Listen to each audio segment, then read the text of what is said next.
ಅದೆಲ್ಲವನ್ನು ಒಪ್ಪಿಸಿ ಕೈಮುಗಿದನು. ಲಕ್ಷ್ಮಣನು ಅವನನ್ನು ಸತ್ಕರಿಸುವಷ್ಟರಲ್ಲಿಯೇ ಹನುಮಂತನೊಂದಿಗೆ ಕಾಮಗಮನವುಳ್ಳ ಬಹುದೊಡ್ಡ ರಕ್ಕಸ ಪಡೆಯೊಂದಿಗೆ ವಿಭೀಷಣನು ಬಂದು ತಾನು ತಂದಿದ್ದ ನಾನಾ ಮುತ್ತು ರತ್ನಾದಿಗಳನ್ನು ಸಕಲ ಸೈನ್ಯವನ್ನು ಲಕ್ಷ್ಮಣನಿಗೆ ಒಪ್ಪಿಸಿ ಕೈಮುಗಿದನು. ಲಕ್ಷ್ಮಣನು ಅವೆಲ್ಲವನ್ನೂ ಸ್ವೀಕರಿಸಿ ಅವನನ್ನು ಆದರಿಸಿದನು. ಮಧ್ಯಮಾರ್ಗದಲ್ಲಿಯೇ ತನ್ನವರೆನ್ನುವ ಈ ಉಭಯ ರಾಜ್ಯದ ರಾಜರೂ ಬಂದು ನೆರವತ್ತುದರಿಂದ ಲಕ್ಷ್ಮಣನಿಗೆ ಪರಮ ಸಂತೋಷವಾಯಿತು. ಬಹು ದಿವಸಗಳಿಂದಲೂ ಕಾಣದೆ ಬೇಸರಗೊಂಡಿದ್ದ ಆ ಎಲ್ಲರೂ ಒಬ್ಬರನ್ನೊಬ್ಬರು ನೋಡಿ ಆನಂದಪಟ್ಟರು.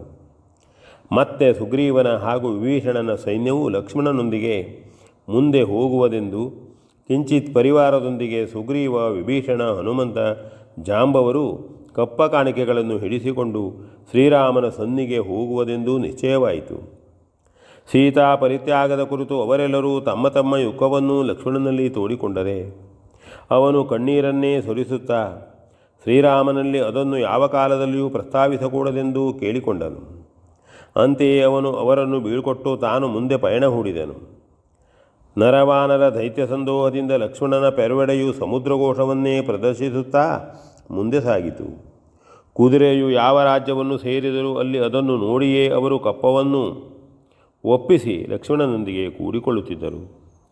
ದಿನ ಅನೇಕನೇಕ ಆನೆ ಕುದುರೆಗಳಲ್ಲಿ ಹೇರಿಕೊಂಡು ನಾನಾ ರತ್ನ ಸುವಸ್ತುಗಳನ್ನು ಬಿಡುವಿಲ್ಲದೆ ಬಂದು ಅಲ್ಲಿ ಶ್ರೀರಾಮನ ಸನ್ನಿಧಿಯಲ್ಲಿ ನಿಶ್ಚಿತ ಭಂಡಾರವನ್ನು ಸೇರಿಕೊಳ್ಳುತ್ತಿದ್ದವು. ಸುಗ್ರೀವ, ವಿಭೀಷಣಾದಿಗಳು ಬಂದು ಶ್ರೀರಾಮನನ್ನು ಕಂಡು ವಂದಿಸಿದರೆ ಶ್ರೀರಾಮನು ಆ ಎಲ್ಲರನ್ನೂ ಅತ್ಯಂತ ವಾತ್ಸಲ್ಯಪೂರ್ವಕ ಕರೆದು ಸತ್ಕರಿಸಿ ಮನ್ನಿಸಿದನು.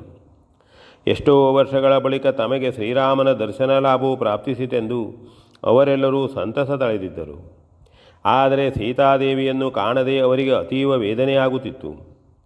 ತಾಯಿ ಇಲ್ಲದ ತವರಿಗೆ ಬಂದೆವೆಂದು ಅವರವರೇ ಆಡಿಕೊಳ್ಳುತ್ತಿದ್ದರು. ಅದರಲ್ಲಿಯೂ ಶ್ರೀರಾಮನ ಬಳಿಯ ಸ್ವರ್ಣ ಸೀತೆಯನ್ನು ಯಜ್ಞಮಂಟಪದಲ್ಲಿ ನೋಡಿ ಅವರಿಗೆ ಹಿಡಿಸಲಾರದಷ್ಟು ವ್ಯಥೆಯಾಗುತ್ತಿತ್ತು.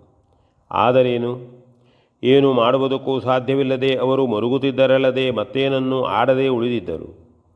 ಶ್ರೀರಾಮನು ಅದನ್ನು ತಾನಾಗಿ ತರ್ಕಿಸಿಕೊಂಡು ಆ ತನ್ನವರನ್ನು ಏಕಾಂತವಾಗಿ ಕರೆದು ಬಂದೊದಗಿದ್ದ ಧರ್ಮಸಂಕಟವನ್ನು ಅವರಲ್ಲೊರೆದು ಅವರನ್ನು ಸಮಾಧಾನಪಡಿಸಲು ಯತ್ನಿಸಿದನು.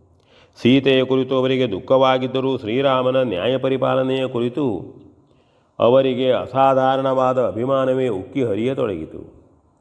ನಿತ್ಯವೂ ಯಜ್ಞಕಾರ್ಯವು ಪದ್ಧತಿಯಂತೆಯೇ ನಡೆಯುತ್ತಿದ್ದಿತು. ಅನ್ನದಾನ, ಗೋದಾನಗಳೇ ಮುಂತಾದ ಮಹಾದಾನ ಕಾರ್ಯಗಳು ನಡೆಯುತ್ತಿದ್ದವು. ಅಂತೆಯೇ ಅಪರಾಹ್ನದಲ್ಲಿ ಧರ್ಮಸಭೆಗಳು ಜರುಗಿ ಧರ್ಮ ಜಿಜ್ಞಾಸೆಗಳು, ಪರಿಹಾರಗಳು ನಡೆಯುತ್ತಿದ್ದವು. ಜ್ಞಾನಿಗಳಾದ ತಪೋಧನರು ತಮ್ಮ ತಮ್ಮ ಅನುಭವಗಳನ್ನು, ಜ್ಞಾನ ಭಂಡಾರಗಳನ್ನು ಅಲ್ಲಿ ಆ ಸಭೆಯಲ್ಲಿ ಪೂರ್ಣವಾಗಿ ಚೆಲ್ಲಿಕೊಟ್ಟು ಕೃತಕೃತ್ಯರಾಗುತ್ತಿದ್ದರು. ಹಾಗೆಯೇ ಮಹಾನುಭಾವರುಗಳಾದ ಅರಸರ ಹಾಗೂ ತಪಸ್ವಿಗಳ ಪುಣ್ಯ ಚರಿತೆಗಳನ್ನು ವಿವರಿಸಿ ಕೊಂಡಾಡುತ್ತಿದ್ದರು. ಅಲ್ಲಿ ನೆರೆದಿದ್ದ ಎಲ್ಲರಿಗೂ ಅದು ಒಂದಲ್ಲ ಒಂದು ವಿಧದಿಂದ ಶಿಕ್ಷಣ ಕೇಂದ್ರವಾಗಿಯೇ ಪರಿಣಮಿಸಿತ್ತು. ಅನುನಿತ್ಯವೂ ಬೇರೆ ಬೇರೆ ಕಡೆಗಳಿಂದ ಋಷಿಗಳು, ಬ್ರಾಹ್ಮಣರು ಬಂದು ಸೇರಿ ದಿನಕ್ಕೆ ಯಜ್ಞಮಂಟಪವು ಜನಸ್ತೋಮದಿಂದ ಕಿಕ್ಕಿರಿಯತೊಡಗಿತು.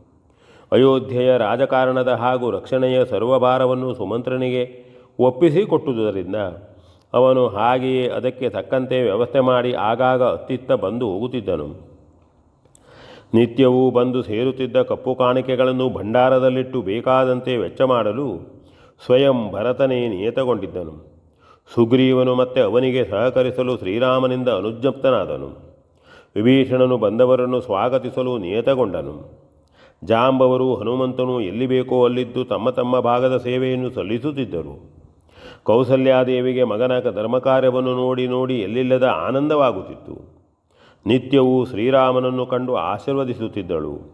ಒಮ್ಮೊಮ್ಮೆ ಭರತನನ್ನು ಕುಳ್ಳಿರಿಸಿಕೊಂಡು ಎಲ್ಲ ವಿಚಾರಗಳನ್ನು ಅವನಿಂದ ತಿಳಿದುಕೊಳ್ಳುತ್ತಿದ್ದಳು.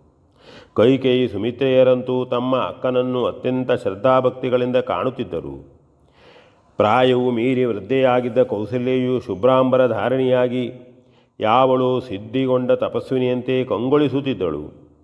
ಪ್ರಜಾವತ್ಸಲನೂ ಧರ್ಮನಿರತನೂ ಆದ ಮಗನನ್ನು ಪಡೆದಿರುವುದೇ ತನ್ನ ಜೀವನದ ಸಿದ್ಧಿಯೆಂದು ಆಕೆಯು ತಿಳಿದಿದ್ದಳೆಂಬಂತೆ ವರ್ತಿಸುತ್ತಿದ್ದಳು. ಶ್ರೀರಾಮನ ತಾಯಿಯೆಂದು ತಪೋಧನರು ಕೂಡ ಅವಳನ್ನು ಗೌರವಿಸುತ್ತಿದ್ದರು.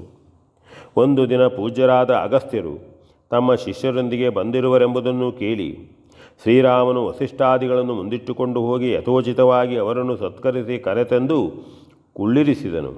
ಅವರು ಪೂರ್ಣ ಸಂತೋಷದಿಂದ ಶ್ರೀರಾಮನನ್ನು ಬಹುವಾಗಿ ಕೊಂಡಾಡಿದರು. ಆ ದಿನ ಅಪರಾಹ್ನದಲ್ಲಿ ನಡೆದ ಧರ್ಮಸಭೆಗೆ ಅಗಸ್ತ್ಯರೇ ಅಗ್ರಸ್ಥಾನವನ್ನು ಅಲಂಕರಿಸಿ ಜ್ಞಾನ ಮಾರ್ಗದ ಕುರಿತಾಗಿ ಬಹುವಿಧವಾಗಿ ಉಪದೇಶವಿತ್ತರು.